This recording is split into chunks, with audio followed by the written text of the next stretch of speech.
This is the box for my Mijello. Another brand that you can get is the Heritage palette, and I've taken it out of the box so you can see it here. And what I really like about it is how the lid stays closed. It's really easy to open. I found some palettes are a challenge to open.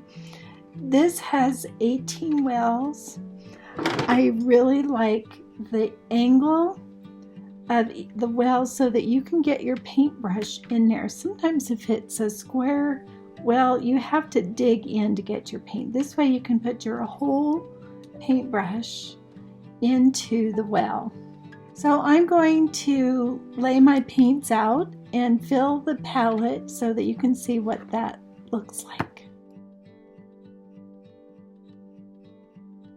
I've laid out all of my tubes of Daniel Smith colors in the order of my palette map.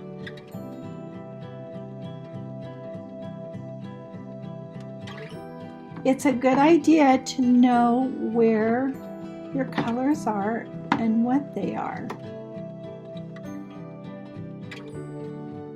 I will start filling these up. So what I want to point out, you don't give yourself a little dabble of paint. You need to fill that up.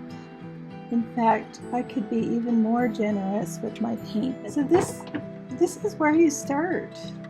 These are not oil paints. They're watercolors. And they'll last you a very long time if you put them in your palette. In your tube, they'll dry up and then they're hard to get out and hard to use.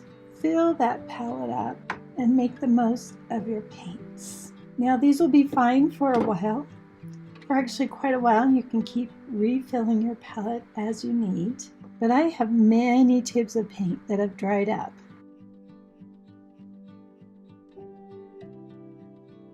I did want to mention there's a reasoning for the order of my paints.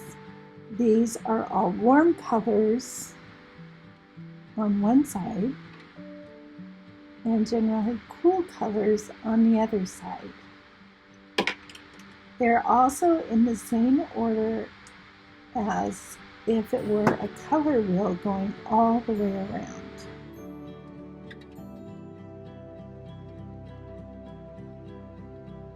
Will my palette change? It probably will. It has ever since I started painting over 25 years ago. I've added colors like lavender, rose of ultramarine, cobalt teal blue, phthalo yellow green, green apatite, because I like their unique qualities. Some colors are very standard, like ultramarine blue and cobalt blue, that you'll find in most palettes, most workshops that you take. You may find those colors. Phthalo blue green shade is part of my triad that I make my color wheel with.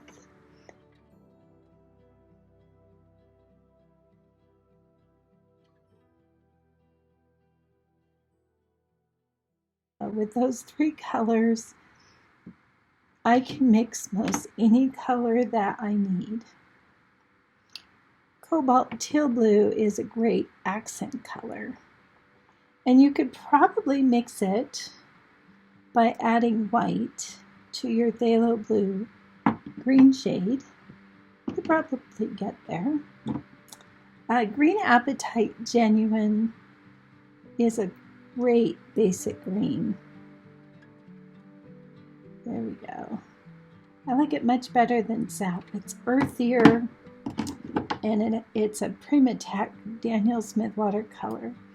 Phthalo yellow green is that great sunny green, and neutral tint mixes with all of your colors to get a great neutral color or a rich dark.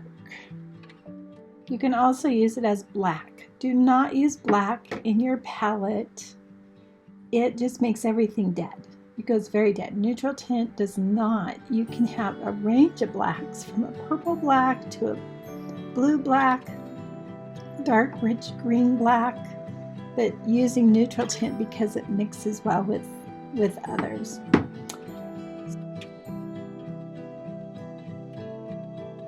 This needs to sit and dry for a good day or 2 or 3 or 4, depending on where you live.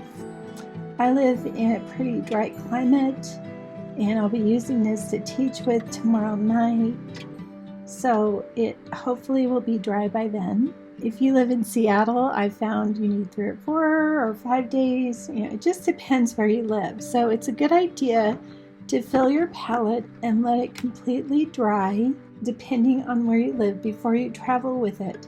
Leave it open, sitting out like this, until it's really dry to the touch, because you can't take wet paints on a plane with you.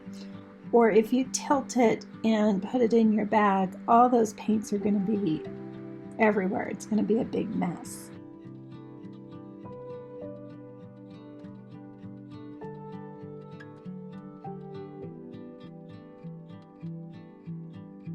I hope this will help you get your palette set up for painting more easily and freer. If your colors are mixed up in a very random order, you'll find it very hard to find the color that you need. Just write down your colors so you know what you're working with. Thank you for watching, and I will see you online or in one of my studio or plein air workshops.